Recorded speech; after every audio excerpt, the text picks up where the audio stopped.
I'm Mark Vizo with Food for the Hungry. It is now my distinct privilege and honor to lead our next tribute to an incredible leader whose commitment to America's global leadership spans her life and career in public service, Senator Joni Ernst.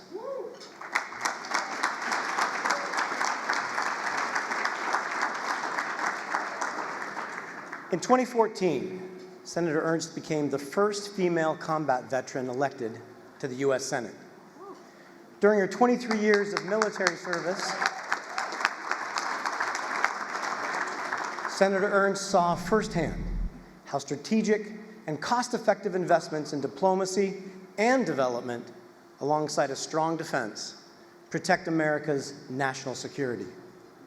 As a member of the Senate Agriculture and Armed Services Committees, Senator Ernst works tirelessly to advance Iowa's global reach as America's second largest agriculture exporting state and the crucial role it plays in U.S. efforts to combat global food insecurity.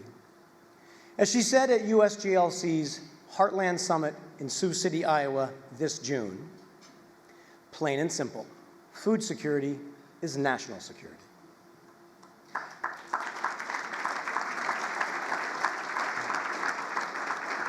And Senator Ernst, from all of us to you, we appreciate your leadership and support on the reauthorization of the Farm Bill and the critical foreign agricultural programs included in it. Thank you.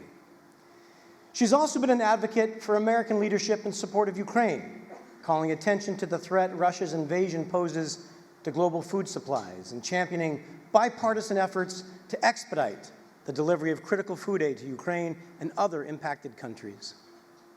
Senator Ernst's foreign policy leadership extends beyond her role as a U.S. Senator.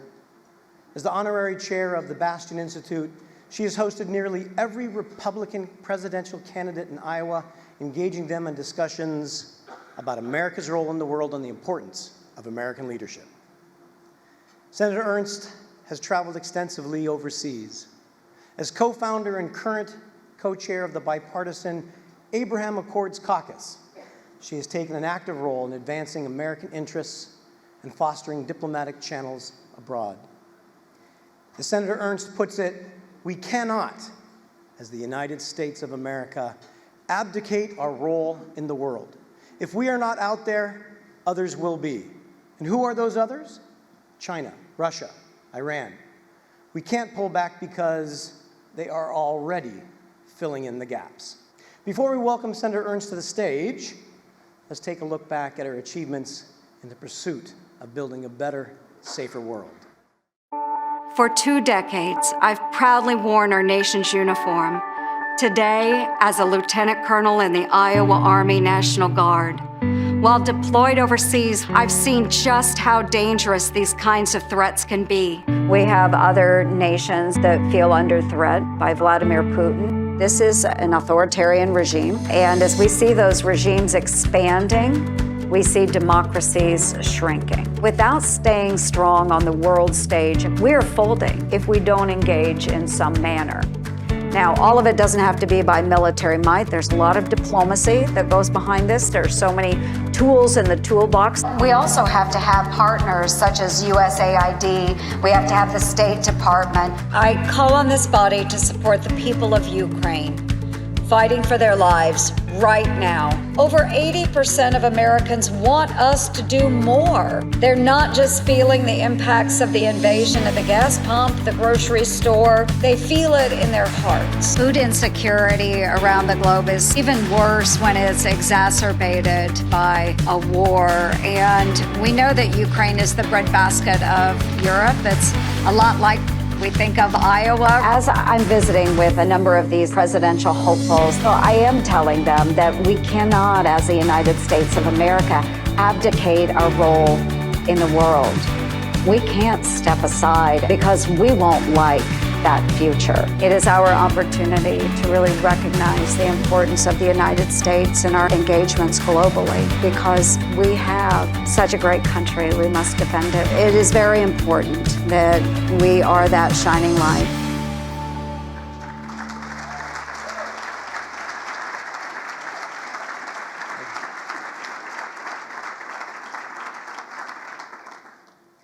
for her commitment to America's global leadership and the essential role of development and diplomacy in ensuring U.S. national security.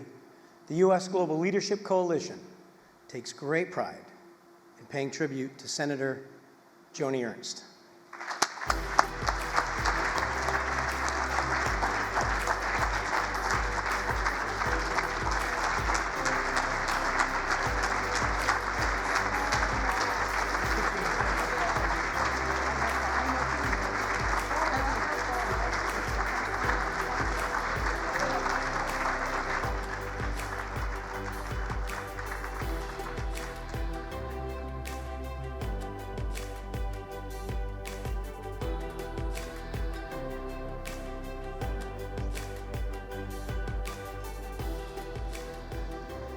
Oh my goodness, what an honor.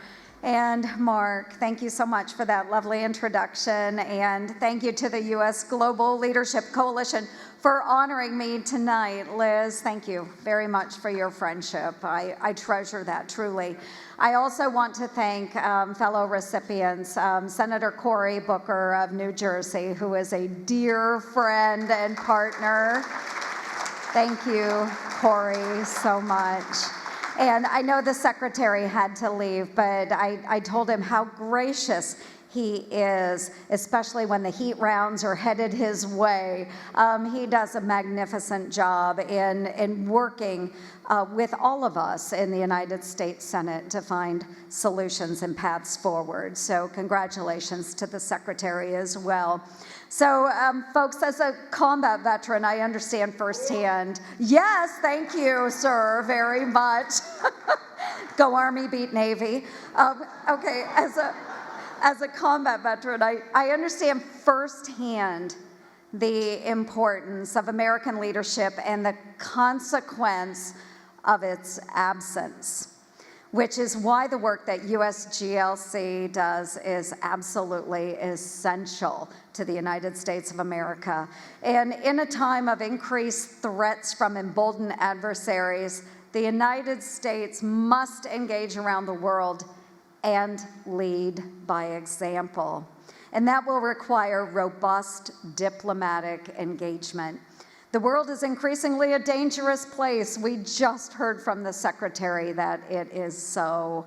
Russia continues to brutalize Ukraine, and Iran-backed Hamas has massacred more Jews in Israel than at any point since the Holocaust.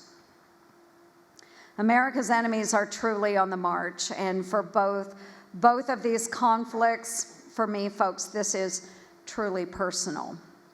So as a young woman, I had the opportunity to get on a commercial airliner for the first time in 1989, and that plane took me to a country far away on an agricultural exchange to a country that we know as Ukraine. Now, this was in 1989. It was still part of the Soviet Union. I was 19 years old and accompanied by 17 other students from across the state of Iowa. We were housed on a collective farm where we engaged in agricultural operations with the host families. I had a wonderful family and someone that I consider my sister from Ukraine that I'm still in contact with today. Now, on that collective farm, we had no running water. We were farming using horses and wagons in 1989. My family had no car. They had a bicycle that they shared amongst all the family members. And when we came together as a collective at the community house to answer questions, again, I remind you, it was an agricultural exchange. We got together with all the community members. What can you imagine the first question that they asked us was? Again, it's an ag exchange. Iowa farming versus Ukrainian farming. It was a question I was totally unprepared for. And that question was, what is it like to be an American? Just let that sink in. Soviet Union, 1989. as a 19-year-old woman. So, needless to say, I returned from that trip overseas, and when I got back to Iowa State University, I joined Army ROTC because I decided we live in the most magnificent nation on the face of the planet, and so many others desire the freedoms and opportunities that we have been given. And that's why, thank you.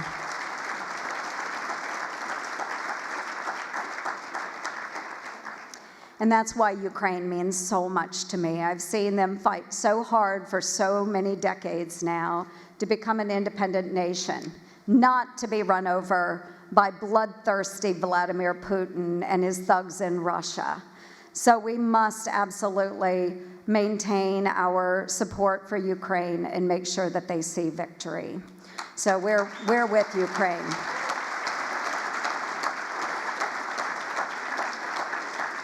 Now, turning to Israel, in December of 2014, after I'd been elected, but before I'd been sworn into the United States Senate, I visited kibbutz Nir Oz in southern Israel by the Gaza border. And it's one of the kibbutzim that was savaged by Hamas on October 7th.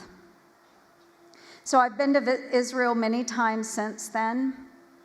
But most recently, I visited Israel again 3 days after Hamas's brutal attacks on October 10th.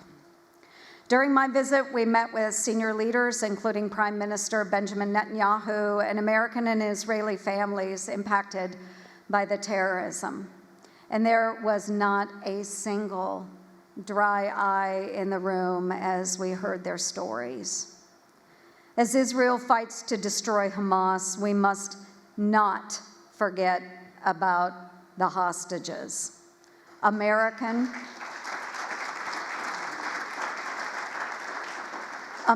Israeli, and all of the others being held by these ruthless Iran-backed terrorists.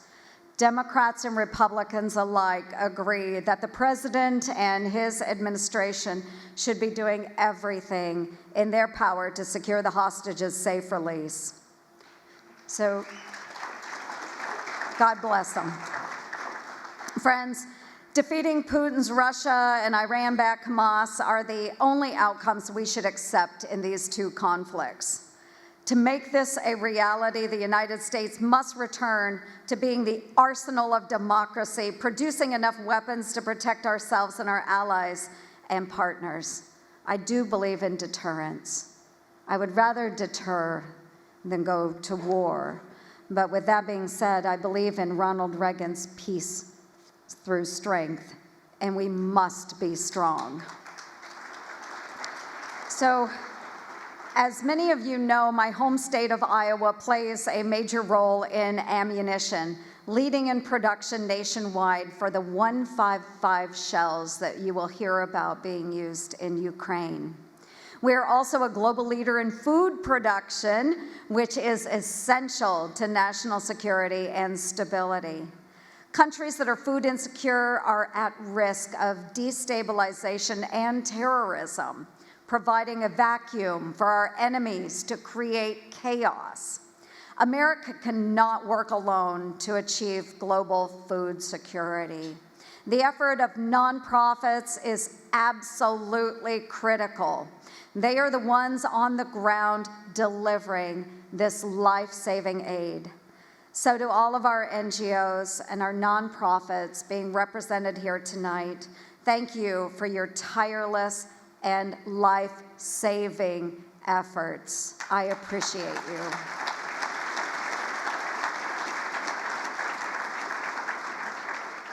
While the United States will always play a role in food aid, our international partners can and must do more to share the burden of the global humanitarian and economic need. And in Congress, I have worked diligently to streamline USAID's ability to support Ukraine and the world. This has not been a painless process, but we have made some progress, including additional staff to more quickly move aid out the door. This past weekend, I had the privilege of being on a panel at the Reagan National Defense Forum, an event that I've come to love over the years. Each year, the Reagan Institute does a survey to better understand how the American people feel about top defense, national security, and foreign policy issues. This year's survey found that only about 42% of Americans think the United States needs to be more engaged and take the lead in the world. That's a drop from over 50% in 2019. And friends, I think all of us here in this room agree that now is not the time for America to shrink back. Now is the time for strong American leadership. We must not allow our adversaries to become further emboldened while alienating some of our greatest allies. I believe in America first always, but never America alone. As America, we must be the great convener around the globe who brings like-minded partners to the table to ensure the protection of our homeland, first and foremost, and the stability of the world. So again, thank you so much for hosting me tonight, and it truly is an honor to be with you. May God bless you, the families of those that are still being held hostage by Hamas, and may God bless our service members around the world fighting to keep America the freest and the strongest nation on the face of the planet. God bless you all. Thank you all so much for the honor. It's a privilege.